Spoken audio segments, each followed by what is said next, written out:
नारद जी ने शिव गुणों का अनादर किया, विष्णु भगवान का अनादर किया। दूसरों का अनादर करने से चित्त हमारा विचलित हो जाएगा। दूसरों का अपमान करने से, दूसरों के लिए गंदी बात करने से, दूसरों की निंदा करने से, दूसरों की ईर्ष्या करने से, दूसरों के लिए कटु शब्द का प्रयोग करने से कभी किसी को आनंद मिला नहीं और मिलने वाला भी नहीं है।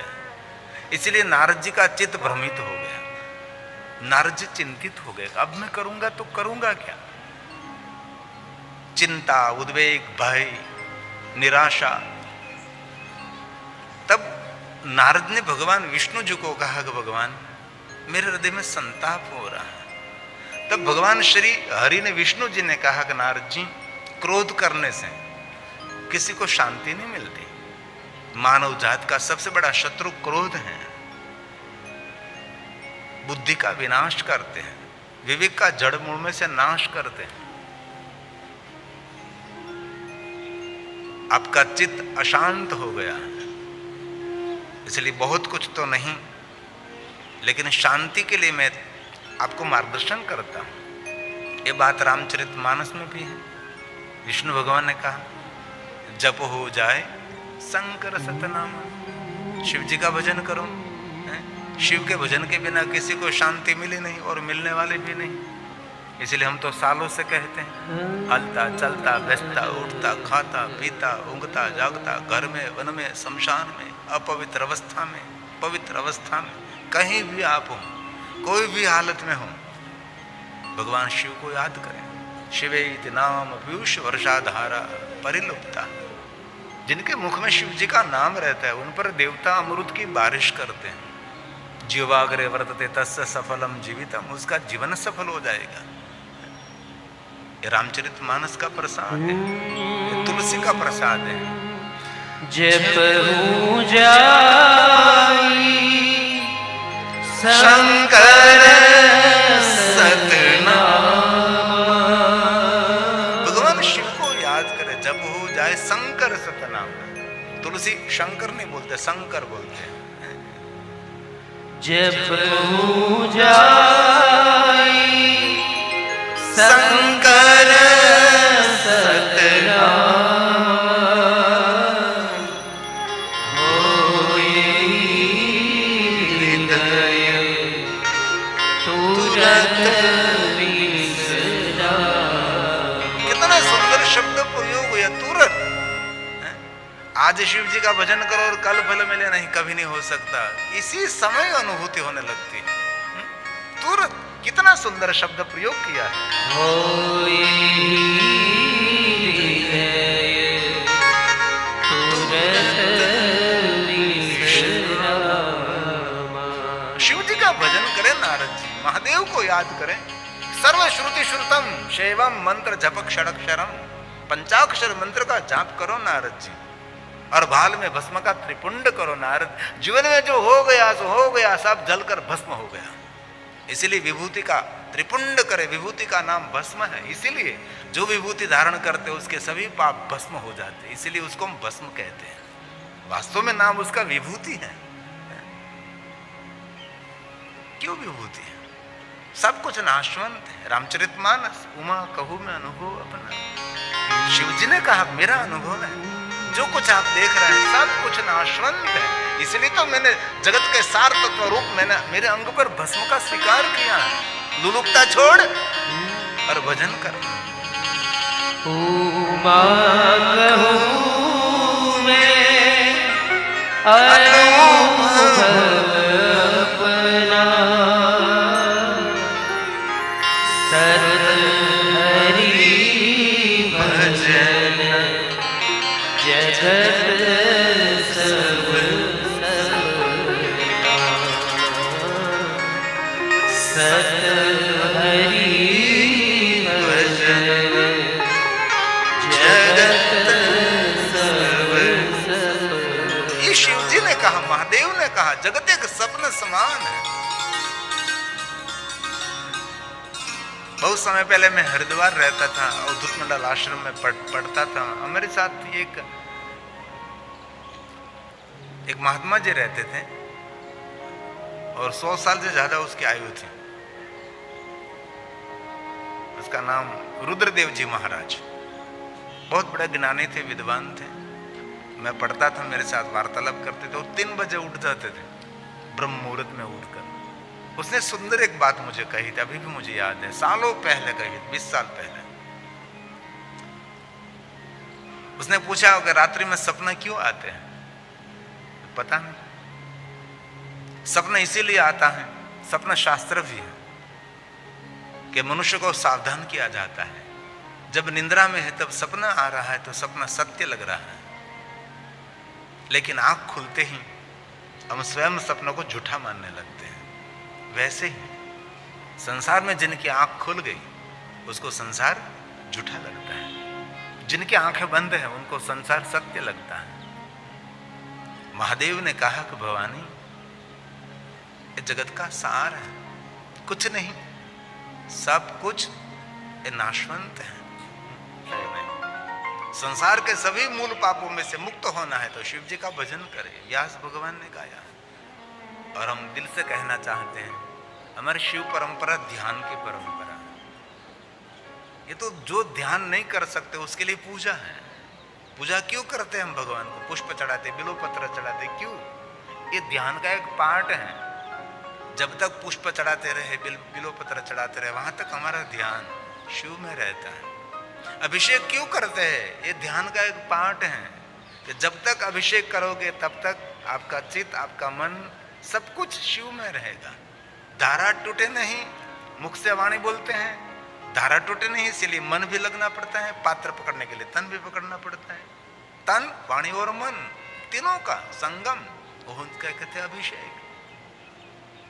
और भगवान श्री हरि विष्णु जी ने बहुत देवताओं को कहा कि ये प्रथम द्वार है, लेकिन आपको जीवन भर ये पूजा नहीं करनी है, वहां से हटकर आपको ध्यान करना है।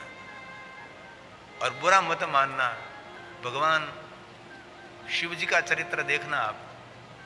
मैं कोई पूजा का खंडन नहीं कर रहा हूं, मैं कोई यज्ञों का खंडन नहीं कर रहा हूं, वो भी एक बहुत बड़ा विज्ञान है, वो भी बहुत बड़े ऋषि मुनियों की हमारी परंपरा है। लेकिन मैं शिव की मूल बात आपको समझाने का थोड़ा प्रयास करता हूं। शिव जी का कहीं वर्णन आपने देखा कि शिव जी किसी की पूजा कर रहे हैं? नहीं। महादेव को कहीं देखा यज्ञ कर? राम जी यज्ञ कर रहे हैं, कृष्ण जी यज्ञ कर रहे हैं, लेकिन महादेव को कभी हमने देखा नहीं। सिर्फ ध्यान करते हैं।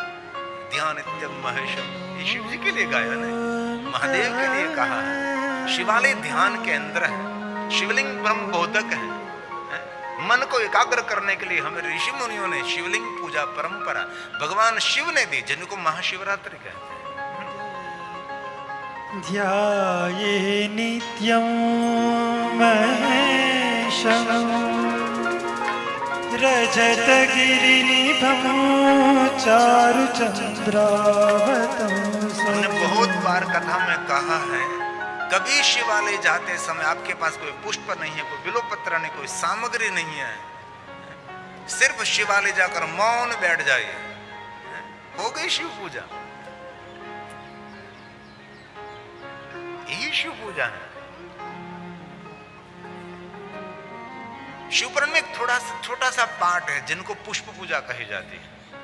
आज सुबह में शेट्टी साहब और उसके परिवार बहुत सब मिलने के लिए आए थे, तो बात हो रही थी, तो मैंने स्पष्ट कहा एक थोड़ा सा पाठ है जो ब्रह्मा जी ने नारद जी को मार्गदर्शन किया कि नारद मैं आपको पुष्प पूजा समझाता हूँ, मैं धारा पूजा समझाता हूँ, मैं धान्य पूजा समझाता हूँ, लेकिन सभी पूजा में कोई ना कोई कामना लिखी। चावल चढ़ाने से ये फल मिलेगा, गेहूं चढ़ाने से ये फल मिलेगा, मूंग चढ़ाने से ये फल मिलेगा, उड़द चढ़ाने से ये फल मिलेगा, तिल चढ़ाने से ये फल मिलेगा, इस पुष्प चढ़ाने से ये फल मिलेगा, ये पुष्प चढ़ाने से ये फल मिलेगा। ऐसे सारे पुष्पों का वर्णन देखा है। इस धारा करने से ये फल मिलेगा, उस धारा करने से एक थोड़ा सा पाठ है। और अंत में कहा कलयुग में जैसा कर्म वैसा फल मिलेगा। अंत में भगवान व्यास ने स्पष्ट कह दिया कि जैसा जब तक हमारे कर्म ठीक नहीं होंगे वहां तक जीवन में निष्फलता हासिल रहेगी। हमारे कर्मों को ठीक करने से सभी फल मिलेंगे। इसलिए शिवालय जाकर कुछ भी आपके पास ना हो, शिवालय जाकर सिर्फ शिवलिंग के सामने बैठकर बस मन को शांत करके शिव को देखते रहो। ये ब्रह्म बोध के ध्यान का सर्वश्रेष्ठ केंद्र है शिवालय, इसलिए महादेव के लिए कहा है। नित्यानित्यम्। जभद्रं त्रिनेत्रम्।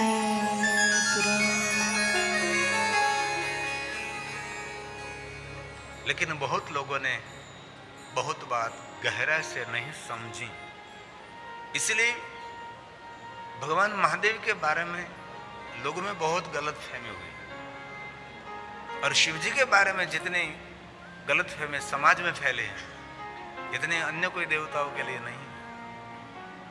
बहुत सारे लोगों ने शिव जी को शमशान का देव दिखा दिया, अघोरी जैसा दिखा दिया, और वैष्णव देवताओं के रूप में उसको प्रदर्शित किया गया। गलत बात है। और कहीं कहीं हम देखते हैं शमशान पर लोग कैलाश लिखते हैं, बहुत बुरी बात है, झूठी बात है। बहुत सारे शमशान के ऊपर से हमने कैलाश शब्द को हटा दिया है। शमशान कोई कैलाश नहीं है।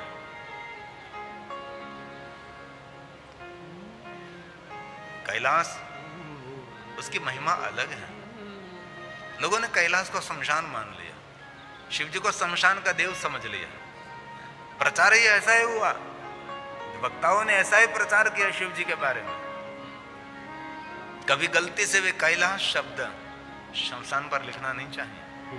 आप कैलाश शब्द शमशान पर लिखना शुरू कर दोगे तो कोई अपने घर पर कैलाश नहीं लिखेगा, है ना। और हमारे समाज में नाम भी रहता है कैलाश भाई, कैलाश पुरी, कैलाश गिरी, कैलाश भारती। और हमारे सौराष्ट्र में बहनों का नाम होता है कैलाश बहन। तो ये शब्द शमशान के ऊपर लिखना शुरू कर दोगे तो कभी कोई अपना नाम कैलाश नहीं रखेगा। ये शब्द इतना दिव्य शब्द को मार दिया जाएगा। आपको पता है पहले जो धुन जगजीत सिंह जी धुन जो मंदिर में बजती थी, सुबह सुबह में घर में बजाते थे हम। आज कोई अपने घर में ये धुन नहीं बजा रहा है, कोई मंदिर में भी नहीं बजा रहा है, क्योंकि इतना दर्दीली धुन गाई थी जगजीत सिंह ने। लेकिन अभी वो शमशान यात्रा में बजाते हैं, शव वाहिनी में बजाते हैं। कितनी मधुरता से गाई थी। हे राम, हे राम, हे राम, हे राम। जग में साचो तेरो नाम। हे राम, हे राम, हे